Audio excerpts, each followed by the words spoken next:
నమస్కారం, welcome to Gandeevam the arrow of truth.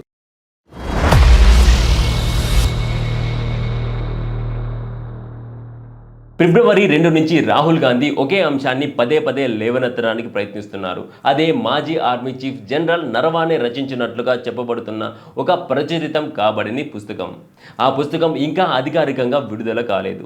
జాతీయ భద్రతకు సంబంధించిన సున్నితమైన సమాచారం ఉండే అవకాశం ఉన్నందున అటువంటి ఏ పత్రం లేదా పుస్తకం అయినా ప్రచురించే ముందు దానిని రక్షణ మంత్రిత్వ శాఖ పరిశీలనకు పంపి ముందస్తు అనుమతి తీసుకోవడం తప్పనిసరి ప్రక్రియ.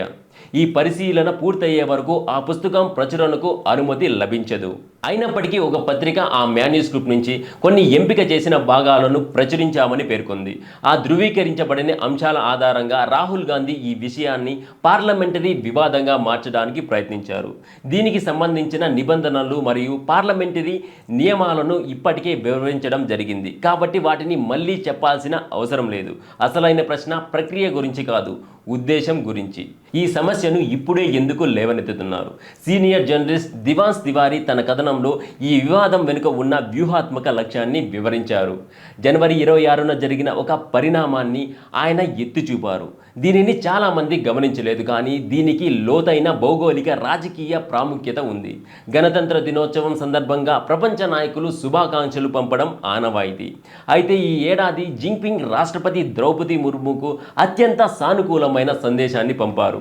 అందులో ఆయన భారత్ మరియు చైనాలను మంచి పొరుగువారు, స్నేహితులు మరియు భాగస్వాములుగా అభివర్ణించారు. ముఖ్యంగా ఈ సంబంధాన్ని డ్రాగన్ మరియు ఏనుగుల మధ్య నృత్యం అని పేర్కొన్నారు. అంటే సామరస్యం మరియు పరస్పర ప్రయోజనం అనే అర్థం. ఈ సందేశం ఒక స్పష్టమైన సంకేతాన్ని ఇచ్చింది. 2020 నాటి చేదు జ్ఞాపకాలను వదిలి భారత్తో సంబంధాలను సాధారణ స్థితికి తీసుకురావాలని చైనా కోరుకుంటుంది. భారత్తో స్థిరమైన సంబంధాలు చైనా ప్రయోజనాలకు అవసరమని జిన్పింగ్ అర్థం చేసుకున్నారు. అయితే ఈ పరిణామం పశ్చిమ దేశాల శక్తి కేంద్రాలకు మింగుడు పడటం లేదు. వారికి భారత్ చైనా సంబంధాలు మెరుగుపడడం అనేది అత్యంత దారుణమైన ఫలితం. గత 2 దశాబ్దాలుగా చైనా వ్యతిరేకంగా భారత్కు ఒక శక్తిగా నిలబడడానికి అమెరికా భారీ పెట్టుబడి పెట్టింది. భారత్ తన వ్యూహాత్మక స్వయం ప్రతిపత్తి విషయంలో ఎప్పుడూ రాజీ పడలేదు. చైనాతో సంబంధాలు సహకారమైన లేదా ఘర్షణ అయినా అమెరికా ప్రయోజనాల కోసమే కాకుండా భారత జాతీయ ప్రయోజనాల ఆధారంగానే నిర్ణయించబడతాయని భారత్ స్పష్టం చేసింది. ఈ వైఖరి వాషింగ్టన్లోని కీలక వర్గాలకు ఎప్పుడూ ఆమోదయోగ్యం కాలేదు. దివ్యాన్స్ తివారీ ప్రకారం ఇప్పుడు మనం చూస్తున్నది ఒక ఇన్ఫర్మేషన్ ఆపరేషన్. భారత్ మరియు చైనా మధ్య ఏర్పడుతున్న సానుకూల వాతావరణాన్ని దెబ్బతీయడానికి ఎంపిక చేసిన సమాచారాన్ని ఆయుధంగా ఉపయోగించే ప్రయత్నం. ఇలాంటి ఆపరేషన్ ఎలా పనిచేస్తుంది? వైరం తర్వాత 2 దేశాల సంబంధాలు పునరుద్ధరించుకోవడానికి ప్రయత్నించినప్పుడు పాత గాయాలను మళ్ళీ రేపడమే ఆ ప్రక్రియను అడ్డుకోవడానికి ఉన్న ఏకైక మార్గం. గత సంఘర్షణలను గుర్తు చేయడం, అపనమ్మకాన్ని మళ్ళీ రగల్చడం. రాహుల్ గాంధీ సరిగ్గా అదే పని చేశారు. జనరల్ నరవానే చెప్పినట్లుగా ఆయన చేస్తున్న ఆరోపణలు జనరల్ బహిరంగంగా చెప్పిన విషయాలకు భిన్నంగా ఉన్నాయి. ఎవరూ చదవని ధృవీకరించబడని ఒక పుస్తకం ఆధారంగా రాహుల్ గాంధీ ఒక కథనాన్ని నిర్మిస్తున్నారు. ఆ కథనం ప్రకారం చైనా ట్యాంకులు కైలాస్ శ్రేణి వైపు దూసుకు వస్తున్నప్పుడు క్షేత్రస్థాయి కమాండర్ల నుంచి ఆర్మీ చీఫ్ వరకు అందరూ మార్గదర్శకత్వం కోరారు. రక్షణ మంత్రి రాజ్నాథ్ సింగ్ను సంప్రదించారు. చివరికి విషయం ప్రధానమంత్రి నరేంద్ర మోదీ దగ్గరకు చేరింది. రాహుల్ గాంధీ వాదన ప్రకారం అప్పుడు ప్రధాని ఇచ్చిన సందేశం ఏమిటంటే, సైన్యం ఆ సమయంలో తనకు ఏది సరైనదని అనిపిస్తే అదే చేయండి అని సైన్యానికి చెప్పడాన్ని రాహుల్ గాంధీ బాధ్యత నుంచి ప్రధాని తప్పుకోవడంగా చిత్రీకరించారు. కానీ ఈ వ్యాఖ్యానం తీవ్రమైన అజ్ఞానం లేదా ఉద్దేశపూర్వకంగా తప్పుదారి పట్టించడం మాత్రమే. నిజానికి ఒక ప్రజాస్వామ్య దేశంలో సివిల్ మిలిటరీ నిర్ణయాధికారం ఇలానే ఉంటుంది. రాజకీయ నాయకత్వం తమ ఉద్దేశాన్ని, అంటే దాడి చేయాలా వద్దా అనే నిర్ణయం తీసుకొని దాని అమలు బాధ్యత అధికారాన్ని మిలిటరీకి ఇస్తుంది. ఎందుకంటే కార్యకలాపాల పరమైన నిర్ణయాలు క్షేత్రస్థాయి కమాండర్లు తీసుకుంటారు. సంక్షోభ సమయాల్లో సైన్యానికి పూర్తి స్వేచ్ఛ ఇవ్వడం బలహీనత కాదు, అది ఒక ప్రామాణికమైన పద్ధతి. అంతేకాకుండా భారత్ అప్పుడు వ్యూహాత్మకమైన పైచేయి సాధించి ఉంది. భారత్ దళాలు ఎత్తైన ప్రాంతాల్లో ఉండగా చైనా సైన్యం ప్రతికూల స్థితిలో ఉంది. అయినప్పటికీ తుపాకులు ఉపయోగించకూడదనే పాత సరిహద్దు ఒప్పందాలకు ఇరుపక్షాలు కట్టుబడి ఉన్నాయి. అందుకే గాల్వాన్ ఘర్షణలో కూడా కాల్పులు కాకుండా భౌతిక దాడులు జరిగాయి. ప్రధాని తన బాధ్యతలు వదులుకున్నారని చెప్పడం ద్వారా రాహుల్ గాంధీ అంతర్జాతీయంగా అంగీకరించబడిన ఒక కమాండ్ సూత్రాన్ని వక్రీకరిస్తున్నారు. ఇదే తర్కాణాన్ని పాటిస్తే అర్లర్ల సమయంలో పోలీసులు తమకున్న ఆదేశాల ప్రకారం పనిచేస్తే ముఖ్యమంత్రులు తమ బాధ్యతలను విస్మరించారని ఆరోపించాల్సి ఉంటుంది. ఎందుకంటే కాల్పులు జరపాలని మాత్రమే ముఖ్యమంత్రి ఆదేశాలు ఇస్తారు. ఎప్పుడు జరపాలి అంటే ఏ సమయంలో జరపాలి, ఎంతసేపు జరపాలి అనేది ముఖ్యమంత్రి ఆదేశాలు ఇవ్వరు. అక్కడ పరిస్థితి బట్టి కాల్పులు జరపాలా వద్దా అనేది అక్కడ ఉన్న పోలీసు అధికారులు పరిస్థితి బట్టి నిర్ణయిస్తారు. మిలిటరీ విషయంలో కూడా అంతే. కేంద్ర ప్రభుత్వం దాడికి ఆదేశాలు ఇస్తుంది. ఎప్పుడు ఎలా అనేది మిలిటరీ, ఆర్మీ, నేవీలే నిర్ణయిస్తారు. అంతర్జాతీయంగా అందరూ ఎప్పుడూ పాటించేదానికి ఇటువంటి వక్రీకరణ చేయకపోతే రాహుల్ కథనం నిలబడదు. ఇక్కడ ముఖ్యమైన విషయం కథనం. దీని లక్ష్యం జవాబుదారీతనం కాదు, భారత్ చైనా సంబంధాల పునరుద్ధీకరణను అడ్డుకోవడం. భారత్ను కేవలం చైనా వ్యతిరేక ఆయుధంగా చూడాలనుకునే శక్తుల కోసం భారత్ లోపల ఉన్న విపక్షాలు పనిచేస్తున్నాయి. చైనా నుంచి సానుకూల సంకేతాలు వచ్చినప్పుడే 2020 నాటి సంఘటనను మళ్ళీ తెరపైకి తీసుకురావడం గమనార్హం. అపనమ్మకం శాశ్వతంగా ఉండేలా చేయడమే దీని ఏకైక లక్ష్యం. దీనివల్ల ఎవరికి లాభం? ఖచ్చితంగా భారత్కు కాదు. చైనా దీర్ఘకాలిక శత్రుత్వం ఏ భారత్ ప్రయోజనానికి పనికిరాదు. ఆసియా ఖండం బహుళ ధ్రువ కేంద్రంగా మార్చడాన్ని ఇష్టపడని వారికి మాత్రమే ఇది లాభం చేకూరుస్తుంది. కాంగ్రెస్ పార్టీ చరిత్రను పరిశీలిస్తే ఈ వైఖరి మరింత విడ్డూరంగా అనిపిస్తుంది. 1962 యుద్ధ సమయంలో రాజకీయ వైఫల్యాలను ఎత్తుచూపుతూ బ్రిగేడ్స్ జేపీ దాల్బీ హిమాలయన్ బ్లండర్ రాసినప్పుడు కాంగ్రెస్ ప్రభుత్వం దానిని నిషేధించింది. నెహ్రూ కాలం నాటి నిర్ణయాలను విమర్శించిన నేవిల్ మాక్స్వెల్ పుస్తకాన్ని కూడా అణచివేశారు. అలాంటి పార్టీ ఇప్పుడు జాతీయ భద్రతకు సంబంధించిన ఒక ప్రచురితం కాబడని, ధృవీకరించబడని మ్యాన్యుస్క్రిప్ట్ను ఉటంకిస్తూ నైతికత గురించి మాట్లాడుతోంది. మరీ దారుణంగా రాహుల్ గాంధీ వ్యాఖ్యలు సైనిక మోహరింపులు, కమాండ్ చైన్ మరియు సంక్షోభ ప్రతిస్పందన ప్రోటోకాల్స్ వంటి రహస్య వివరాలను బహిర్గతం చేసే ప్రమాదం ఉంది. ఇవి చైనాను బలహీనపరచవు, భారత్నే బలహీనపరుస్తాయి.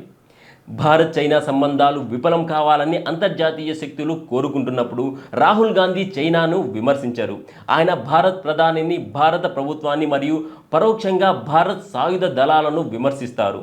కనీసం పాకిస్తాన్ కూడా చేయని ఆరోపణలను ఆయన చేస్తున్నారు. అంటే రాజకీయ నాయకత్వానికి మరియు సైనిక నాయకత్వానికి మధ్య విభేదాలు సృష్టించడం, జాతీయ భద్రతపై అపనమ్మకాన్ని కలిగించడమే దీని వెనుక ఉన్న లోతైన లక్ష్యంగా కనిపిస్తుంది. చరిత్రలో ఒక గొప్ప ఉదాహరణ ఉంది. 1947 కాశ్మీర్ సంక్షోభ సమయంలో సర్దార్ పటేల్ నెహ్రూను నేరుగా అడిగారు, మీకు కాశ్మీర్ కావాలా అని. అవును అని సమాధానం రాగానే పటేల్ పక్కనే ఉన్న యువ అధికారి కర్నల్ శామ్ మానెక్షా వైపు తిరిగి, ఆఫీసర్ మీకు ఆదేశాలు అందాయి అని మాత్రమే చెప్పారు. ఆ తరువాత సైనిక చర్యలను పూర్తిగా సైన్యానికే వదిలేశారు. బాధ్యతాయుతమైన నాయకత్వం ఇలానే ఉంటుంది. యుద్ధ రంగంలో ఎప్పుడు కాల్పులు జరపాలో ప్రధాని చెప్పాలని ఆశించడం మూర్ఖత్వం మాత్రమే కాదు, మేధోపరమైన దివాలాకోరుతనం. ఇది అజ్ఞానం కాదు, ఒక కుట్ర. 1971లో బంగ్లాదేశ్ యుద్ధం ప్రారంభించే ముందు ఫీల్డ్ మార్షల్ మానెక్షా ఇప్పుడు వెంటనే యుద్ధం వద్దు అని ఇందిరాకు చెప్తే ఆమె ఒప్పుకోలేదు. నాకు ప్రజల నుండి విపరీతమైన ఒత్తిడి ఉంది, మీకు ఈ విషయాలు తెలియవు అంటే కావాలంటే మరో ఆర్మీ చీఫ్ని వేసుకొని యుద్ధానికి వెళ్ళండి, కానీ ఓడిపోతే ఆ ఆర్మీ చీఫ్ని నిందించకండి అని మానెక్షా గట్టిగా చెప్పిన తరువాతనే ఇందిరా పాక్పై దాడిని వాయిదా వేశారు. అంటే దాడి చేయాలా వద్దా అనేది మాత్రమే రాజకీయ కార్యనిర్వాహక నిర్ణయం. ఫీల్డ్ లెవెల్కి సంబంధించింది తుది నిర్ణయం మిలిటరీదే. ఇక్కడ రాజకీయ నిర్ణయం ఎప్పుడూ ఉండదు. 3 రోజులు ఎటువంటి కొత్త నిజాలు లేని, ధృవీకరించబడని ఆధారాలు లేని, జాతీయ ప్రయోజనం లేని అంశంపై పార్లమెంటు స్తంభించిపోయింది. బడ్జెట్ చర్చలు, వాణిజ్య ఒప్పందాలు వంటి కీలక అంశాలను వదిలేసి రాహుల్ గాంధీ దీనికే పరిమితమయ్యారు.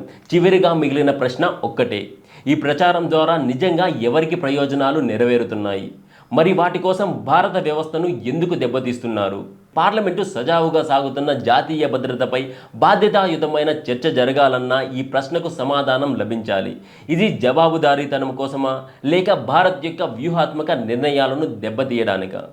పై విశ్లేషణ నిజమే అనడానికి సాక్ష్యంగా అమెరికా భారత్ వాణిజ్య చర్చలు సందర్భంగా అమెరికా విడుదల చేసిన భారత్ మ్యాప్లో చైనా ఆక్రమణలో ఉన్న అక్సై చిన్ ప్రాంతాన్ని భారత్ మ్యాప్లో అమెరికా చూపించింది. ఆ మ్యాప్లో పీఓకేను కూడా భారత్ ప్రాంతం కింద చూపించింది. నిశితంగా ఆలోచిస్తే పీఓకే కోల్పోవడం పాక్ కంటే చైనాకు ఎక్కువ నష్టం. ఎందుకంటే చైనా బెల్ట్ అండ్ రోడ్ ప్రాజెక్టుకు పీఓకే చాలా కీలకం. అందుకే అమెరికా ఉద్దేశపూర్వకంగా అక్షయ్ చిన్ మరియు పీఓకే మ్యాప్లో ఈ టైంలో చూపించి భారత్ చైనా మధ్య దృఢపడుతున్న సంబంధాలకు గండి కొట్టడానికి ప్రయత్నిస్తోంది అనేది స్పష్టంగా కనిపిస్తోంది. దానికి పరోక్షంగా రాహుల్ గాంధీని ఉపయోగించుకుంటోంది. భారత్ అటు చైనాని కానీ ఇటు అమెరికాను కానీ పూర్తిగా నమ్మే స్థితిలో లేదు. చైనా బార్డర్ దేశం. దానిని పూర్తిగా నమ్మకుండా దానితో సత్సంబంధాలు నెలకొల్పుకోవడం కొంతవరకు బార్డర్లో ఉద్రిక్తతను తగ్గిస్తాయి. అలాగే అమెరికాను కూడా వాణిజ్యపరంగా రక్షణ పరంగా ఉపయోగించుకుంటూ వాళ్ళ ట్రాప్లో పడకుండా చైనా రష్యాతో కూడా సంబంధాలు బలపరుచుకోవడమే భారత్కు భవిష్యత్తులో మంచిది. ఇందిరా ప్రధానిగా ఉన్న కాలంలో రెండు బలమైన కూటములు అంటే అమెరికా చైనా ఉండేవి. చైనా బలపడ్డా ఇంకా అమెరికాను ఎదిరించే స్థాయికి కానీ కనీసం అమెరికాను నిలువరించే స్థాయికి కానీ చేరుకోలేదు. రష్యా బలహీనపడిన తరువాత ప్రపంచంలో అమెరికాదే ఏకఛత్రాధిపత్యం అయింది. అందుకని ప్రస్తుత అంతర్జాతీయ పరిస్థితులు బట్టి ఇప్పుడు నిజమైన అలీన విధానం పాటించాలి. ఈ వీడియో మీద మీ అభిప్రాయాలను కామెంట్ రూపంలో తెలియజేయండి. ఈ వీడియో కనుక నచ్చినట్టయితే లైక్ చేయండి, షేర్ చేయండి. కానీ సబ్స్క్రైబ్ చేసుకోవడం మాత్రం మర్చిపోవద్దండి. జాతీయవాద గళాన్ని సపోర్ట్ చేయండి. జై హింద్. భారత్ మాతాకి జై.